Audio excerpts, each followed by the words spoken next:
individual has an object of some importance to them that signifies a large part of their life.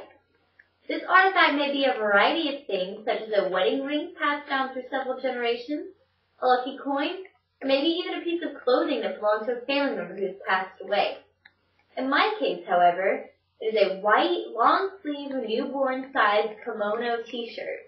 This single piece of infant clothing, that I am now holding in my hand, symbolizes the fork in the road that I had been presented with in the March of 2008. For most adolescents, high school consists of parties, boyfriends, girlfriends, and unforgettable moments with friends in general. However, the majority of my high school experiences were not of any similarity to the rest of my graduating class. Now, don't get me wrong, I definitely had a few unforgettable moments with my friends. But one of the most unforgettable moments in my junior year was not with my friends. It was the day that a little white and purple stick officially determined that there was, in fact, a child living inside of my 95-pound body. After the assumed reactions, such as running my cell phone and calling my boyfriend to tell him the news, I sat down and tried visualizing my future.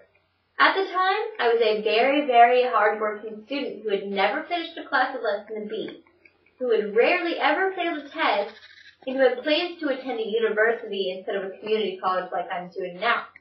Unfortunately, the only thing that I was lacking was the wits to have safe sex.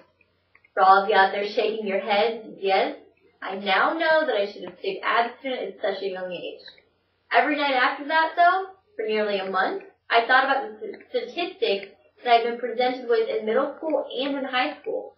For example, the March of Dimes Committee states that only 40% of teenagers who have children before the age of 18 go on to graduate from high school, compared to 75% of teens from similar social and economic backgrounds that do not give birth until ages 20 or 21.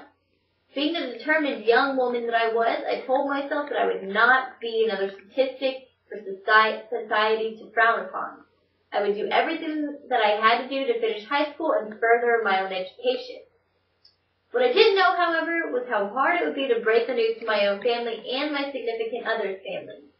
Knowing that my family would accept the fact that I made a mistake, my boyfriend and I sat down with them and broke the news. After an extreme wave of disappointment, they respected me in my decision to keep the child. However, my boyfriend's mother wasn't so accepting.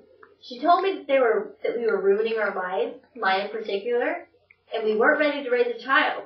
That's when she told me that I needed to get an abortion and that she would pay for it out of her own pocket. I understood that there was an almost certain possibility that my life wouldn't turn out the way that I wanted it to be, and that's when I said to myself, I've already abused the innate privilege to conceive children.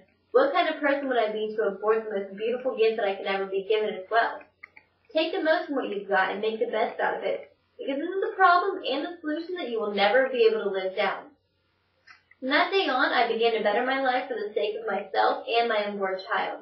I got a job, an apartment with my boyfriend, and I lived day by day with a positive head on my shoulders. 9 months and 50 pounds later, on December 26th of 2008, I was scheduled for a cesarean section at 10 o'clock in the morning at Gulf Coast Medical Center.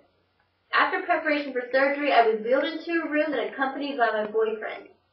Knox Gabriel Parkinson had officially entered the world at 10:39 in the morning. He was a beautiful, beautiful 7-pound, 7-ounce baby boy with huge feet, a pot belly, and a head full of black hair.